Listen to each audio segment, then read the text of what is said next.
Nous connaissons l'histoire, mais pas celle qui la précède. La préhistoire et ces millions d'années qui la composent. Les premiers signes de vie et dinosaures sont apparus il y a environ 550 millions d'années. C'est là que les premiers organismes pluricellulaires à corps mou sont apparus sur Terre. C'est vers 510 millions d'années avant notre ère que naquirent les premières créatures possédant un squelette. Les premiers poissons et les premières plantes aquatiques virent le jour il y a environ 440 millions d'années. C'est seulement vers 300 millions d'années avant notre ère que les premières forêts et les premiers insectes volants apparurent. Puis, il y a environ 245 millions d'années, les premiers reptiles aquatiques et les premiers reptiles terrestres s'éveillèrent. Nous allons maintenant parler d'un sujet qui intéresse beaucoup de personnes, les dinosaures. Il y a environ 200 millions d'années, les premiers dinosaures sont apparus. En grec ancien, le mot dinosaure signifie « terrible lézard ». Les paléontologues ont classé ces reptiles en deux grandes catégories en fonction de leur morphologie. Les Saurischia répertorient les dinosaures dits à bassin de reptiles. Et les ornithischiens, eux, répertorient les dinosaures dits à bassin d'oiseaux. Le riz est découpé en différents groupes et chaque groupe comprend de nombreuses races. Ainsi, on distingue les dinosaures herbivores, des carnivores ainsi que des piscivores, les bipèdes des quadrupèdes, ceux à collerette ou à dôme osseux sur le haut de la tête, surmontés d'armures ou de pics, de plaques osseuses de grande taille, ceux munis d'un long cou, avec une petite tête, avec une longue queue, à plumes, des volants, etc. Il y a environ 66 millions d'années, c'est la disparition des dinosaures. Que ce soit une météorite ou un déluge de lave, on n'est pas trop certain sur ça, mais c'est ce qui causa la disparition des dinosaures. Seuls certains reptiles, oiseaux, insectes et amphibiens survécurent à ce cataclysme. Capables de produire leur propre chaleur, ils purent s'adapter au climat, particulièrement froid, qui suivit. Après avoir parlé des dinosaures, maintenant nous allons parler des primates. Les premiers primates ont déjà des doigts aux mains et aux pieds. Nous allons maintenant parler de l'Australopithèque. Oh baby. L'apparition de l'Australopithèque date d'environ 5 millions d'années. C'est le premier type d'hominidé connu de l'homme moderne. Son nom vient du latin australo qui signifie « qui vient du sud » et du grec pithèque qui veut dire singe. L'Australopithèque n'est ni un singe ni un homme. Parlons un peu de ses caractéristiques. L'Australopithèque se développait en Afrique. Il mesurait entre 1,30 m et 1,50 m. Il mangeait des végétaux et des racines. Il se tient debout, mais pas complètement droit. Cela lui permet de marcher plus facilement qu'à quatre pattes. Et ainsi, il peut repérer plus aisément les animaux dangereux. C'est le premier hominidé bipède de l'histoire. Cela signifie qu'il marche ou court à l'aide de ses membres postérieurs. Il commence également à travailler des objets et à effectuer des tressages. Vous savez qui est l'Australopithèque le plus connu? Oui, il s'agit bien de Lucy, qui a été découvert en 1974 en Éthiopie. Il est surnommé Lucy car les paléontologues écoutaient Lucy in the Sky with Diamonds des Beatles au moment de la découverte des ossements. Nous allons maintenant parler du prochain qui est l'Homo habilis. Il a été découvert il y a plus ou moins 2,5 millions d'années. C'est une toute nouvelle espèce d'hominidé qui s'est également développée en Afrique. L'Homo habilis veut dire l'homme habile. Il est appelé ainsi car il est capable de fabriquer et d'utiliser des outils. Les premiers squelettes d'Homo habilis ont été découverts en 1959 dans la gorge d'Olduvai. Parlons un peu de ses caractéristiques. L'Homo habilis mesurait entre 1,20 m et 1,50 m et pouvait peser entre 30 et 40 kg. Il a un plus gros cerveau que l'Australopithèque. Il a des mains plus puissantes mais moins précises que les nôtres. Il est sans conteste bipède, tout comme l'Australopithèque. Il est adroit et taille des galets de silex, de grès ou de quartz. Il ne chasse pas, mais mange la viande des animaux morts qu'il trouve et dépece à l'aide des pierres coupantes qu'il fabrique. Il est principalement omnivore, mais mange également des végétaux et des fruits. Il ne maîtrise et n'utilise pas du tout le feu. Il construit les premiers types de campements rudimentaires en guise d'habitat. Il vit également en petits groupes et commence à s'organiser socialement. Nous allons maintenant passer à l'Homo erectus qui a vécu il y a plus ou moins 1,8 million d'années. C'est une nouvelle espèce d'hominidé qui se développe également en Afrique. C'est l'Homo erectus qui veut dire l'homme dressé. Il est appelé ainsi car il commence à marcher complètement droit et debout. À cette période, la savane était sèche et peu arborée. L'Homo erectus a donc dû apprendre à marcher debout afin de pouvoir traverser plus rapidement de longues distances sans se faire attaquer par les animaux sauvages. Parlons un peu de ses caractéristiques.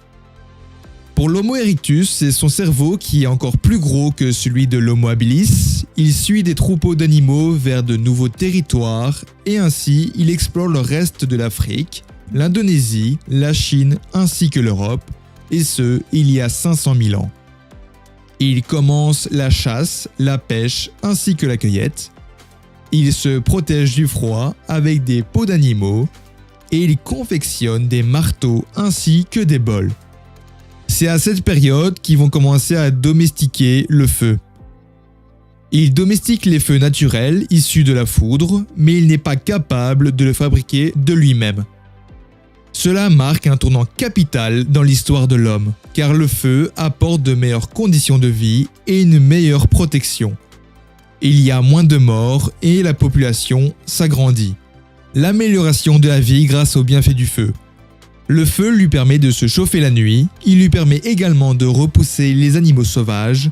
L'Homo erectus peut cuire des aliments qui ont un meilleur goût et qui sont plus faciles à mâcher. Ainsi, ses dents se sont réduites au fil du temps. Comme il mange plus de viande, il devient plus fort, il grandit, il se développe un plus gros cerveau. Grâce au feu, il peut s'éclairer la nuit et ainsi de travailler en dehors de la journée. C'est la fin de l'inactivité uniquement la nuit. Le feu lui permet également de fabriquer de meilleurs outils et de se rassembler dans des foyers plus sûrs, et ce, n'importe où. Parlons maintenant de l'homme de Néandertal qui a vécu il y a plus ou moins 200 000 ans. L'Homo erectus donne naissance à l'Homo sapiens, qui veut dire homme sage, dont le premier est l'homme de Néandertal. Ce nom lui est donné parce qu'il a été découvert en Allemagne en 1856 dans la vallée de Néander. Parlons un peu de ses caractéristiques. Il a un crâne tiré vers l'arrière avec un gros cerveau. Il est grand, robuste, musclé. Il a un front fuyant et un menton peu développé. Il nous ressemble à l'exception de son arcade sourcilière proéminente. C'est à cause de la disparition de la calotte glaciaire qui a constitué une barrière infranchissable que l'homme de Néandertal s'est isolé et a évolué avec ses traits marqués, son corps trapu et massif. Il maîtrise le feu. Il sait le fabriquer lui-même. Il chasse en faisant tomber des animaux des falaises. Il les effraie avec le feu ainsi que des cris. Il commence à parler avec des simples mots pour organiser des chasses ou même avertir du danger. Il fabrique des vêtements plus élaborés et noués, de meilleurs outils, des abris en branches et des peaux de bêtes. Il crée les premiers lieux familiaux, il commence à travailler en groupe, ils aident les personnes plus vieilles ou malades, voire blessées. Et c'est là qu'ils commencent à enterrer leurs morts, au lieu de les abandonner comme faisaient les ancêtres. Pour cela, ils placent des offrandes pour aider le mort dans l'au-delà. Ils croyaient peut-être à la vie après la mort. Je vais maintenant vous parler de nous, c'est-à-dire l'homme moderne. Il y a environ 150 000 ans, c'est l'apparition de l'homme moderne, aussi appelé l'Homo sapiens sapiens. Il a évolué dans un environnement très hostile, celui de la dernière période de glaciation de Würm. Parlons un peu de ses caractéristiques. Il faut savoir que nous sommes tous issus de l'Homo sapiens sapiens. Il est originaire de l'Afrique de l'Est, il a un crâne volumineux et arrondi, un front droit et une toute petite mâchoire. Il s'exprime aussi bien que nous, il a probablement un chef par tribu, il fabrique ses premiers outils à manches, il coud des vêtements en peau d'animaux avec des aiguilles en os et des lanières en cuir. Il est nomade et fait sécher sa viande pour pouvoir voyager. Il fait du troc entre tribus et échange ses expériences et ses informations sur les nouveaux lieux. Il croit probablement que le monde est contrôlé par de puissants esprits ou dieux, car il organise des cérémonies religieuses pour demander de l'aide, de la protection ou de la bienveillance. Il y a environ 85 000 ans, c'est le moment des premières conquêtes du monde. L'homme moderne colonise le reste du monde en sortant de l'Afrique par la mer Rouge. Il y a environ 40 000 ans, c'est la loi du plus fort qui prône. L'homme moderne refoule les Néandertaliens hors des meilleurs territoires de chasse. L'homme de Néandertal meurt de faim, s'affaiblit, succombe aux maladies et finit par disparaître il y a plus ou moins 30 000 ans. À cette même période, l'homme moderne a supplanté tous les peuples primitifs et il n'y reste plus qu'eux sur Terre. Il y a plus ou moins 35 000 ans, c'est l'art primitif. L'homme moderne peint des animaux sur les parois des grottes. Il croit peut-être que ce sont des guides spirituels, car c'est en les suivant qu'ils ont découvert de nouveaux horizons. Il sculpte aussi des femmes ainsi que des animaux. Il peint sur son corps et celui des morts. Il commence à créer des calendriers primitifs qui leur permettent de mieux se repérer dans le temps. L'évolution de l'homme moderne. L'homme moderne commence à chasser le mammouth, il le mange et fabrique des huttes en ossements. Il fabrique les premiers instruments de musique, les tambours, les flûtes et il dansait probablement. Il y a environ 18 000 ans, les grottes de Lascaux. C'est en 1940, en Dordogne, que les grottes de Lascaux ont été découvertes par des enfants. En raison des véritables chefs-d'œuvre qu'elle enferme, la grotte fut aussitôt classée au titre de monument historique.